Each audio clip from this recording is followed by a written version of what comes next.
जम्मू कश्मीर में बहुत सालों बाद, कहें कि दशकों बाद जो है यहाँ के आवाम ने क्लियर मैंडेट दिया है। ये मैंडेट जो है वो नेशनल कॉन्फ्रेंस और कांग्रेस को दिया गया है। साउथ कश्मीर में बहुत दिलचस्प फाइट थी इस बार, खास करके कुलगाम में, क्योंकि जमात जो है वो कई सालों बाद, 3 दशकों बाद जो है वो चुनाव लड़ रही थी और कुलगाम में वो फोकस कर रही थी। हमारे साथ तारिक आमी साहब हैं जो कंटेस्ट कर रहे थे कुलगाम से। सर, तो जमात जो अपनी तरफ से कह रही थी कि आपका एक इतने सारे आप रिप्रेजेंट कर चुके हैं, फटीग फैक्टर हो गया है, तो आपका क्या कहना है, कहाँ पे बदलाव आपने देखा? देखिए, अगर आप पूरे जम्मू कश्मीर के नक्शे पर आज नज़र डालेंगे, बीजेपी का भी मानना था क्या हम बहुत आगे बढ़ेंगे, सरकार बनाएंगे, लेकिन उनका अंदाज़ा भी गलत साबित हुआ। और इसी तरह जहाँ तक कुलगाम का ताल्लुक़ है, इससे पहले भी मेरा मानना है कि जमात इस्लामी ने इनडायरेक्टली इलेक्शंस में वहाँ सब लड़ाई लड़ी है।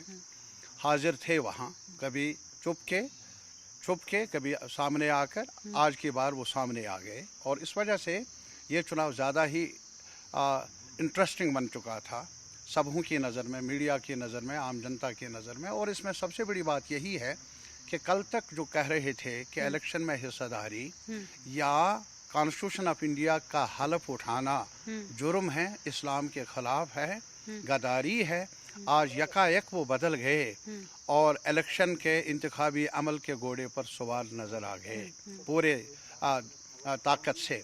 और फिर इसमें जो कल तक सरकार ये कह रही थी, मेन स्ट्रीम पॉलिटिकल पार्टीज़ को इल्ज़ाम देती थी कि ये अपीज़मेंट की पॉलिसी पर चल रहे हैं, सेशनिस्टों के, मिलिटेंटों के वगैरह, लेकिन आज वो इसी घोड़े को जो कल तक मिलिटेंसी की वकालत करते आए हैं, तशद्दुद की वकालत करते आ रहे हैं और सेपरेटिज्म का गुण गाते रहे, आप उनको फैसिलिटेट करने में ये सरकार, बीजेपी की सरकार सामने दिखने को मिली।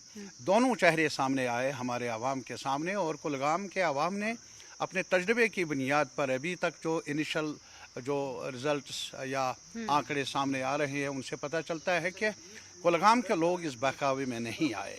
और साथ ही साथ मेरा ये भी मानना है कि उन्होंने अपने तजर्बे की बुनियाद पर समझा कि चुनावी अमल का दखल नहीं है एतिकाद के साथ, किसी के मजहबी अकीदे के साथ, कोई किसी भी अकीदे का हो, लेकिन असल में सवाल है उनके रहन सहन का, लाइवलीहुड इशूज़ का, पॉलिटिकल राइट्स का, उनके फ्यूचर का।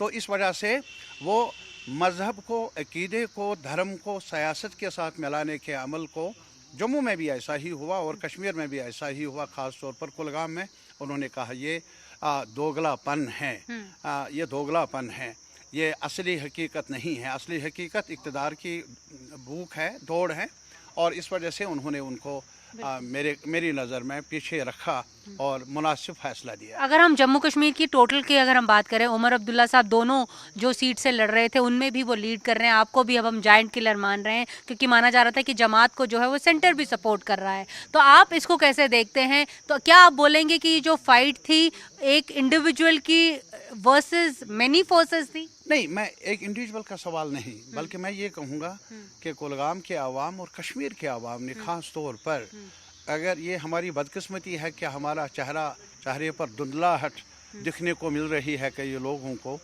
हमारा चेहरा, सियासी चेहरा साफ रहा है। ये तब भी बेबाकी से उन्होंने यहाँ आपसी भाईचारे की रवायात को ज़िंदा रखा जब पूरा बरसगीर जल रहा था, लेकिन बीच में जो भी हुआ उसकी अलग तशरीह हो सकती है। लेकिन इतना ज़रूर कहूँगा, आज की बार कश्मीर के आवाम ने, जम्मू के आवाम ने और फिर कुलगाम के आवाम ने अपने तजर्बे की बुनियाद पर, अपने रहन सहन के बुनियाद पर फैसला दे दिया और ये उनका फैसला है, सिर्फ तारिक आमी का नहीं।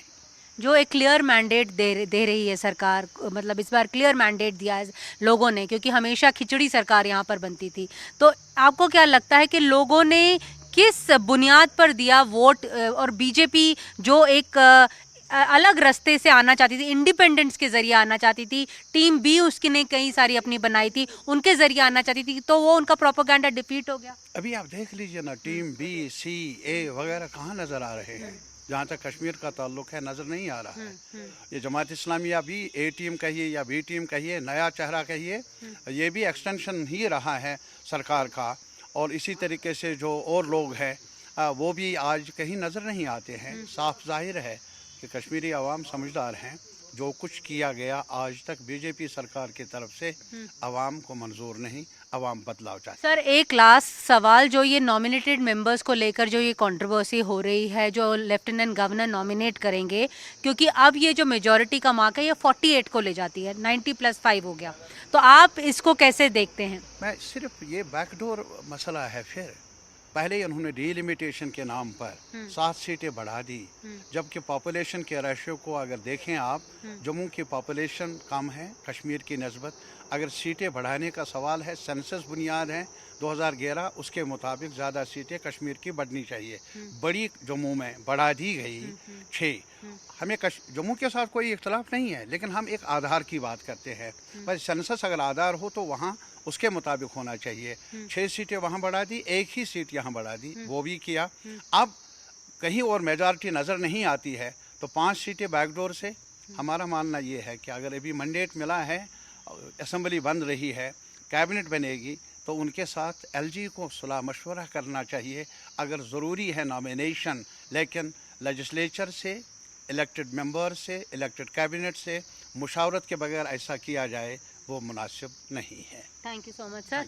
तो ये नॉमिनेटेड मेंबर्स को लेकर तारिक आमीर साहब ने अच्छे से एक्सप्लेन किया कि किस तरह से ये जो यहाँ की पॉलिटिकल पार्टीज़ हैं वो मानती हैं कि भारतीय जनता पार्टी अपने नुमाइंदों को बैकडोर एंट्री से जो है असेंबली तक लाना चाहती हैं। उनका ये मशवरा है कि उनका कहना है कि कंसल्टेशन के बाद ही ऐसा होना चाहिए, नहीं तो जो पुराने ज़ख्म हैं जम्मू कश्मीर के इतिहास में वो कहीं दोबारा से ना दोहराए जाएं।